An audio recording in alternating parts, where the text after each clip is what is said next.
Bonjour à toutes, bonjour à tous, bienvenue sur TVM, bienvenue également à notre invité, c'est vous Alexis Lorca, bonjour.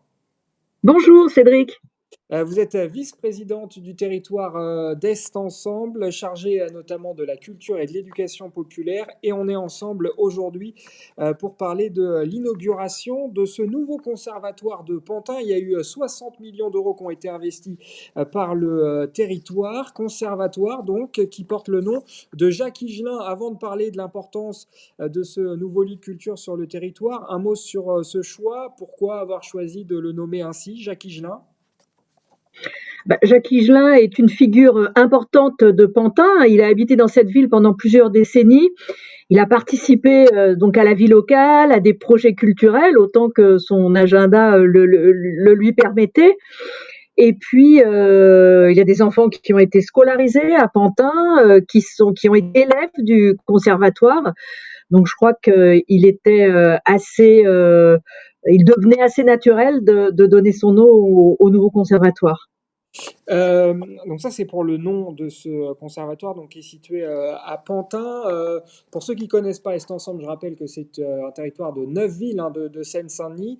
Ça représente quoi finalement ce nouveau conservatoire à l'échelle d'un territoire qui représente voilà, plus de 400 000 habitants? C'est un moment fort. C'est un élément fort. On a 8 conservatoires dans le réseau des conservatoires donc, qui ont été transférés par les villes à l'établissement public territorial d'Est Ensemble. Le conservatoire de Pantin est le plus grand.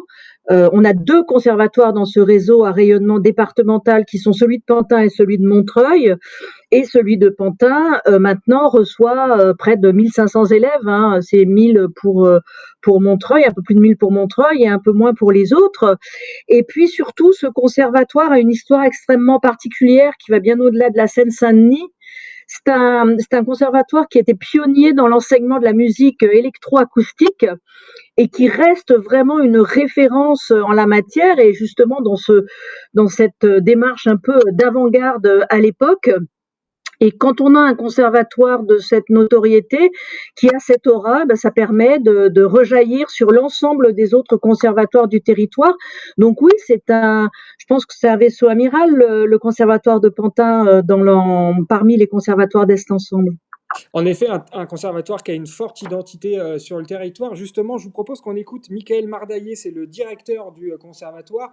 Il nous explique un peu finalement ce que change pour lui dans le travail du conservatoire l'arrivée de ces nouveaux locaux. On l'écoute ensemble, Alexis Le Lorca. conservatoire de Pantin, c'est une équipe pédagogique d'abord, d'à peu près 103 professeurs, aux alentours de 1300 élèves. Nous sommes dans un équipement qui lui aussi est d'une certaine envergure puisque nous sommes à un peu plus de 5000 mètres carrés. Nous sommes dans un lieu d'enseignement artistique. Donc la première incidence bénéfique, c'est le rassemblement pour la première fois pour le Conservatoire de Pantin des 4 spécialités. La danse, le théâtre, la musique et les arts plastiques. C'est un monde des possibles qui s'ouvre en termes de projets transversaux, de choses aussi inédites. On a ça dans notre ADN à Pantin et donc le fait que nous soyons ensemble va permettre de rentrer dans une émulation artistique et pédagogique assez intéressante. Voilà, Alexis Lorca, Michael Mardaillé qui nous parle d'émulation artistique et pédagogique.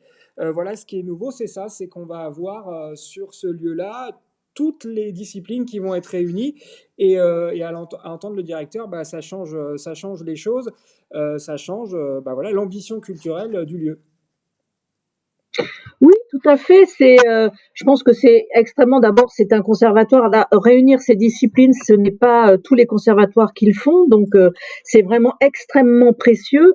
Et le fait que ce soit réuni en un même lieu, ça crée des échanges, ça crée de l'émulation, et je crois que c'est vraiment très très important. On sait très bien que les barrières, il y a plus de barrières. Enfin, comme il y a pu y en avoir peut-être dans les décennies précédentes, mais entre les arts, quoi.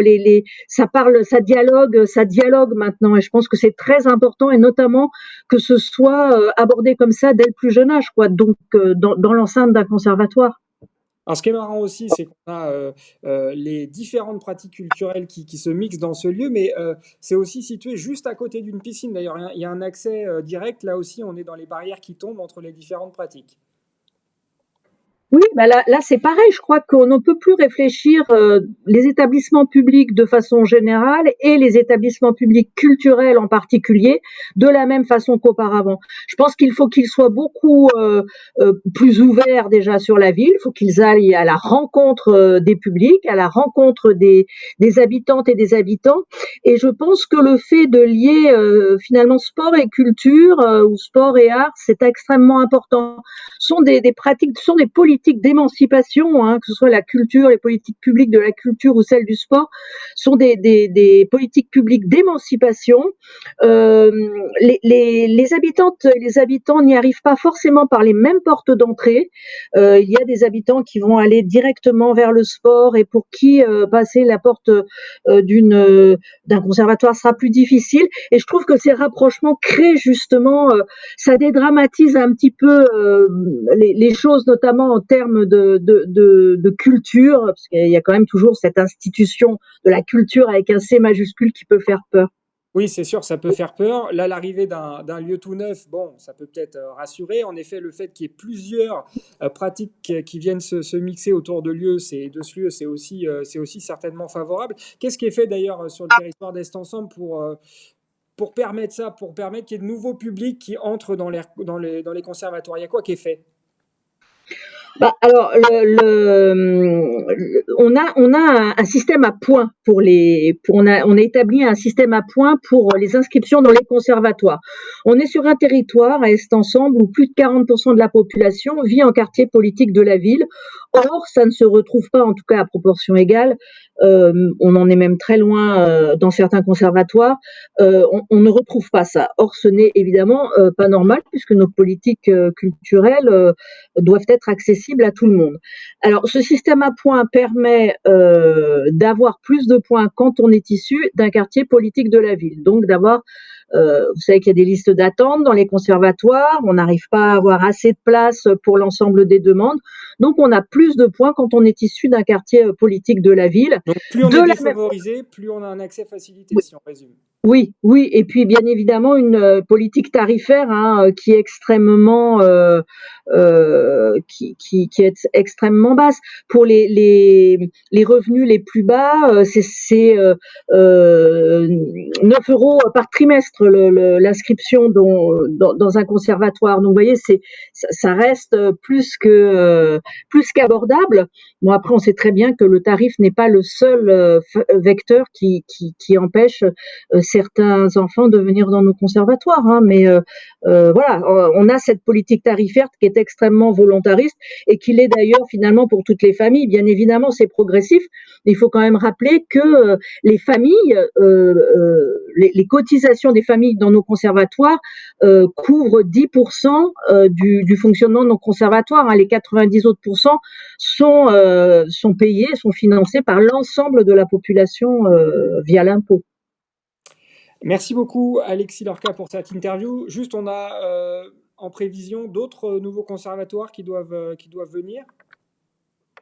Et oui, il y a celui de Montreuil qui doit être complètement rénové. Hein. Nos conservatoires ont tous été, depuis ce réseau d'Est Ensemble, hein, depuis qu'ils ont été transférés, d'énormes travaux ont été faits sur quasiment tous les conservatoires. Celui de Montreuil, qui a souffert du Covid et puis du confinement, hein, donc on a énormément de retard. On a évidemment celui du Pré-Saint-Gervais qui a souffert d'autres maux, dont un incendie l'année dernière. Enfin bon, mais oui, on a la volonté est extrêmement importante autour de nos conservatoires. Merci beaucoup, Alexis Lorca. Je rappelle que vous êtes élu à la culture sur ce territoire d'Est Ensemble, donc qui regroupe 9 villes de Seine-Saint-Denis. Merci d'avoir été notre invité. C'est moi qui vous remercie. À bientôt. Au À revoir. bientôt et merci à tous de nous avoir suivis sur TVM. Au revoir.